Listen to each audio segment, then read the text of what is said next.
Hi, welcome to Firepower and Firepower Threat Defense.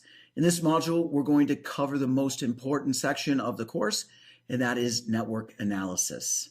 So let's start with taking a look at the steps for network analysis. I give this to my students, I give this to my customers, and now I'm going to share it with you. If you go through this every day, you'll be the Arnold Schwarzenegger of configuring a policy, understanding network analysis, and how to tweak your network to make it the most efficient you can make it. The key is you need to do this every day. It's kind of like signing up for the gym in January. Everyone has good intentions. So I'll teach my customers how to do this. I'll show that to them. And for our first couple weeks, just like at the beginning of the year, everyone goes to the gym. And then you start going once a week, once a month, and you just forget it. Same thing here. Customer will call me up after I've been working with them a while, and they'll say, hey, we have a problem, and so I'll log in. I haven't been there a couple months, and I'll notice I was the last one to log in again, right? Everyone has good intentions with this. If you want to get good, if you want an efficient firepower network, it takes effort. And I'm going to show you how to do that. Just take these simple steps one by one every morning, and you're going to have a great, efficient, secure network. First thing we want to do is fix any health issues. And then we'll go to Context Explorer, set the time to 1 day because we'll set it back 1 day from the morning we looked at it before. We'll resolve all indications of compromise, and we're going to learn. We're learning our network. We're benchmarking what we're seeing so we can notice if something's out of whack. Now, we'll go ahead and run over to my FMC. And there's my Context Explorer. Now, this is my home page, right? And then so we set this back 1 day. Now, before we do that, remember, we take care of any health issues, but everything looks great, right? I don't see anything. Deployment's good. My tasks ran from last night, and etc. The one thing, though, I want to show you is I want to start here at this one time. This is what I'll do every morning. Dashboard. I'm not a big dashboard fan. However, there's some good things about it. In other words, these widgets you can move around, right? You can customize them for your network. And if you set this up in the NOC, these tabs change every 5 minutes. However, for me to see a 0-day attack, that's Context Explorer. I like to leave that one up in the NOC. But again, to each his own. I use the dashboard when I do reporting. So when you watch or see the task management section, you'll see I come to the dashboard. But wait, when someone calls me and has a problem, I do come to the dashboard, not for network analysis, because I want to hit the status tab. This one's really important. So if you notice down here, it's going to tell me about my updates and what everything is running. I want to make sure that we have the latest code, the latest rule updates, geolocation. Now, once I download some updates in Task Manager, this will come up and tell me, hey, it turns pink and says you're behind and whatnot. But I can look at this and see and get a good snapshot of codes and updates and so on. The other thing I'm going to look over here, and I'm going to write this down. When I do a backup, when we get to the task management section, you'll find out that when you do a backup, you have to know this stuff, the software rule update and VDB, or you can't restore it. Because if you try to restore a backup and these aren't all the same, it'll just say wrong start version. It won't tell you why, and it'll just frustrate you. So this becomes important in your backups. Now, enough with that screen. I'm going to come over here and do my network analysis starting here. This is very important. First off, the red is my attacks. The blue is my data. I'm set back to 1 day. Now, I don't have a lot of data here. I really don't, because I only have a couple hosts. If I come back here to my steps, first thing I want to do is resolve all indications of compromise, and we'll do that. But we need to learn networks and applications and how the data is running. And that's what we want to do. Now, one of the things I want to show you, I think it's right here. There it is right there. This is dCloud, right? They have some demos out there. If you have access to it, great. And this is going to give us a little bit more data. This looks kind of bad. Now, I've walked into customers and seen way worse than this. But a lot of those are false positives. Once you clean those out, you'll find that it's really not as bad as it looks right away. So we'll probably use dCloud a lot with this network analysis because it gives me so much more data. So the first off right here, we need to go through the indications of compromise. When I see something that says malware detected here, threat detected in file transfer, does not necessarily mean that my hosts have been attacked. That means we noticed malware coming through the firepower. And if it noticed it, unless you didn't have it as drop malware, it dropped it, right? Let's go ahead and drill into this. And let's see what we got. Now, remember, as I'm doing this, I go through the dcloud because it's got more data. It's great for network analysis, but it's not going to be as fast. This one's great. Malware, phishing target. So I'm going to left click, drill into analysis here. It'll be a little bit faster.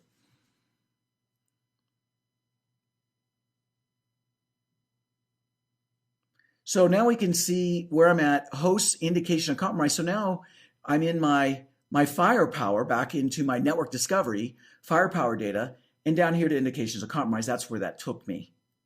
So I can just come over here to host, and it's going to show me the host there. So I could have just come here, but it's just given me, so when I'm watching this, and I have this on my screen in my knock, if I see something like this, indication like pop, pop, pop, pop, pop, lot of, it's going to indicate you have some sort of zero-day attack. I would go out there, find out who's causing it and blacklist it, kind of like, hey, let's blacklist this, stop the attack. Whoops, that wasn't something I wanted to blacklist. Well, security over connectivity. Kind of my thing is, let's blacklist it first, and then we can always unblacklist it type of thing.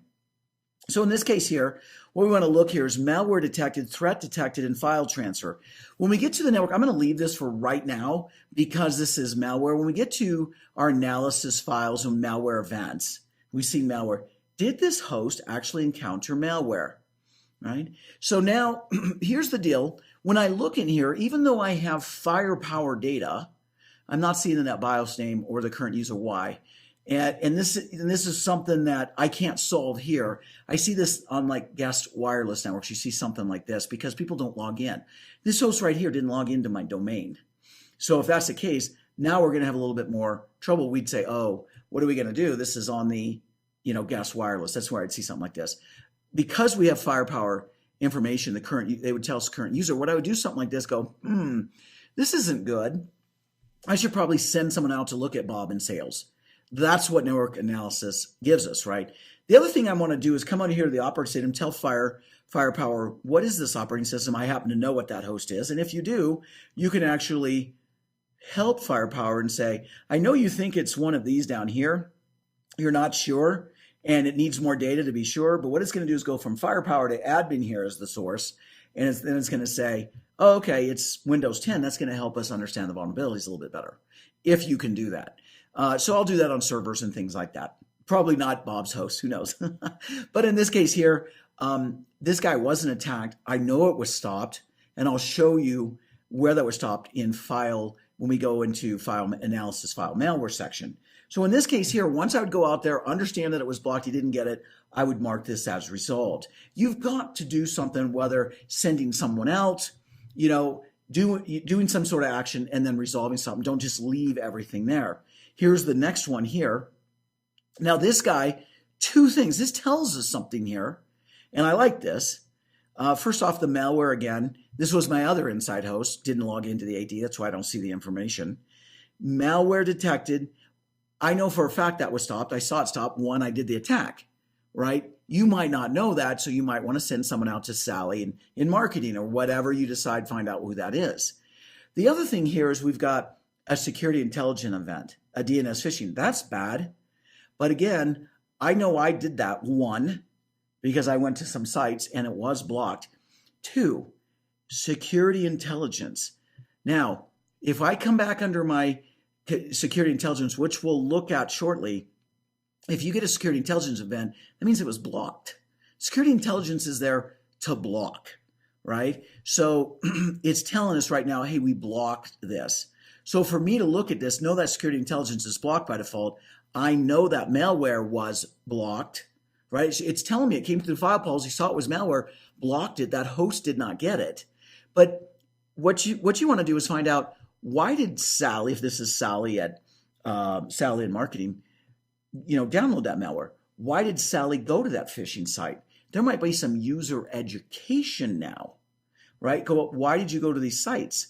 Making sure that they're not just going to all these different types of sites and, chickenkiller.com, for example, because we can go out and see that when we get security intelligence. Bob, why'd you go to chickenkiller.com? What's the matter with you? You need some therapy, man.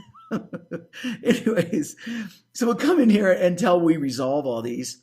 Both of these were resolved. I can reload these, but the malware, typically, if you see that, as long as you're blocking it, they didn't get it. Security intelligence, as long as you're not monitoring it and you're just doing the default, then we know that that was blocked as well. Now, let's come down and look at the rest of this and understand the operating systems. Now, this is not very many. I have 2 hosts, guys. 2 hosts, right? Do I really have all this? I guess. But, there's some traffic by source IP. It's going to show us this now. There's nothing wrong on this screen whatsoever. What would be wrong is if this source IP, and it had tons of connections. It says 5,000 connections, right, on this host. If you see something like 500,000 connections and it's Bob in sales, then that might be a problem, right? As long as we know what this is, it's not necessarily a problem.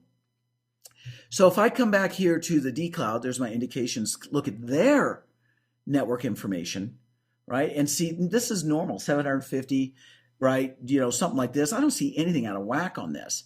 But I'll see this on most networks I go to, right? On the inside, you get a kind of a big picture, and outside you get a little bit more detail, right? Operating systems, a percentage, and so on there. Again, there's not saying there's anything wrong here, unless you're like, oh my God, how did that, Windows get on here, or Linux, whatever, right? It's not supposed to be. Connections by action. We want most of our actions to be allowed. We actually do have to allow some traffic. It would be easier to have security if we could just unplug the internet. Then you're going to be very secure. We just don't have that. So half block here, interactive block, sinkholes, and so on. Let's see what I got on this one. I got quite a bit for my 2 little hosts. I got some fast path, but you know what? I have 51% allow, right? And I was trying to go to bad places, right? I've got block with reset, domain not found, block, interactive block, and so on. Very common. I mean, this actually looks pretty. I'd like to see probably more allows than this. But in this case here, again, I'm trying to block stuff. So come down here and look at application protocol information. Not much information here. HTTP, very common here. And where we went, I might want to look at like web application or client application, something like that. And now I could also, search in here. I don't have enough data on mine to give us anything powerful, but maybe if I came down on this side, and see, I can see what's the client application, and I can search on host by risk, traffic by risk and application, intrusion events, and we can search inside here. Now, I'm not seeing a lot of stuff here. I see Firefox and so on, but one of the things that I come down here and I'll look at the web application is what I like to do is where are we going on the web? What's the app they're using? And then we can look at risk or business relevance. Well, one of the things I'd like to do is come here on a real network and filter this and do the typical thing I like to filter on and use in my applications is if the application risk is high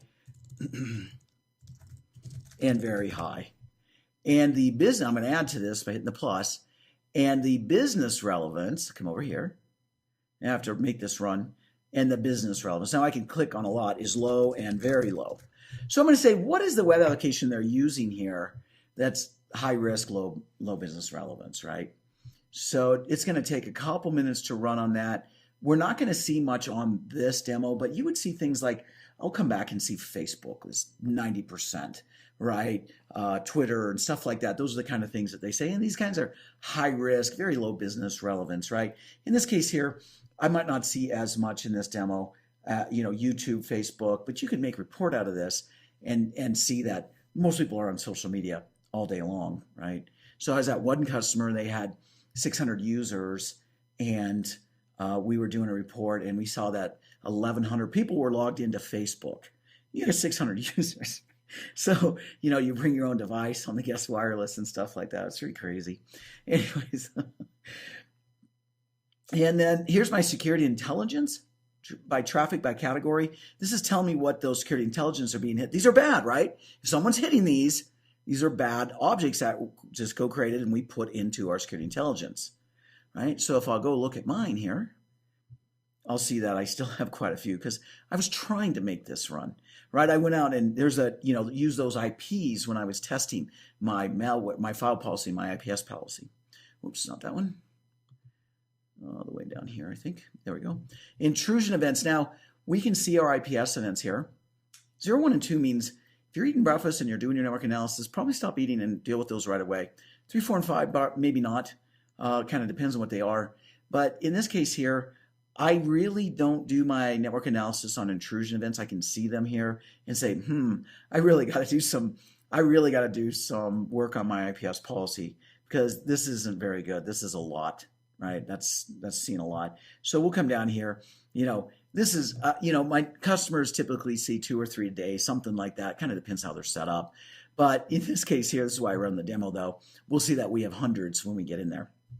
That's one of the reasons I want to be in there in the demo, because it allows us to learn how to configure and maximize our IPS policy. This one here tells us that nothing is wrong. It's telling us what the file types we're seeing. What are the most types? Top malware is right here that we're seeing on the network. That's a good one I look at. And then geolocation information. Connections by different country. I can look at sender, receiver, destination, right? We can see we get, so if you guys remember in that object I created, I blocked everything but, United States and a couple Canada and a couple other, continents. But if we were to block here with everything but the country you're in, you can see that at least half my attacks, a minimum half my attacks wouldn't occur, wouldn't even be able. That's why it's good if you can block by geolocation. If you can, then try and do that. URL information, typically you'll see it like this. Come down here and it's just a bar, it's not open. So you come over here to open this. And then traffic, this is going to show me the most used common URLs. Nothing wrong here unless you're going to get out there and go, well, we shouldn't be going there. The most URL probably is going to be Facebook or something like that. So that is our Context Explorer. We're going to learn, we're going to understand indication of compromise, resolve those, understand our network, learning applications, possible some user education.